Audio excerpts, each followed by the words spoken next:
Celebrity Russell Brand is facing very serious allegations after a joint Channel 4 dispatches, along with the Times and Sunday Times investigation, aired over the weekend. The allegations are made by 4 women. They say that between 2006 and 2013, Brand raped, sexually assaulted and emotionally abused them.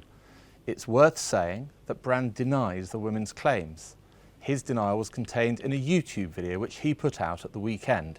He says all his relationships have been consensual. The initial reporting made clear that it was based on a lengthy joint investigation.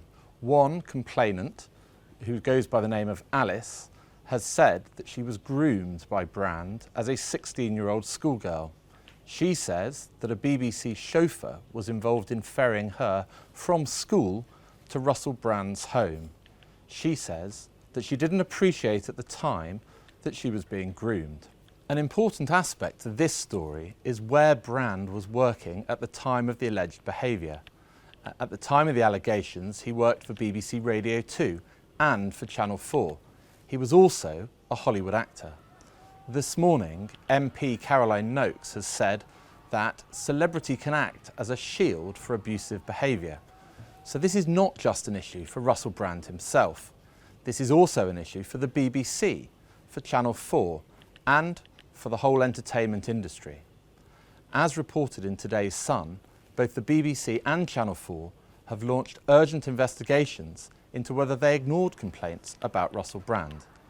What they will be looking at is whether the power of one of their stars may have meant that serious allegations have remained hidden until now. What did they know? Were people fearful of speaking out? And what changes are they going to make?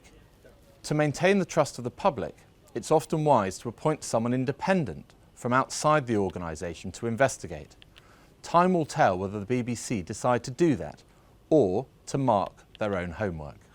Questions have been asked about the police's involvement. The allegations are currently widely reported in the media. There is no suggestion that there has been a police investigation. Yet, this might change. If any one of these women or anybody else made a formal complaint to the police, then the police would be bound to investigate. Whether Russell Brand was working in movies in Hollywood or working for the BBC in London, you would expect the police on either side of the Atlantic to take any complaints of sexual wrongdoing seriously. There are many myths about sexual offences which need busting. One myth, which juries in this country are routinely told, is that a late complaint does not necessarily mean a false complaint. Juries are also told that shame and embarrassment may arise when the allegation involves a partner. Women and men should feel confident to come forward in the knowledge that any complaint to the police will be taken seriously. There is much in dispute in this story.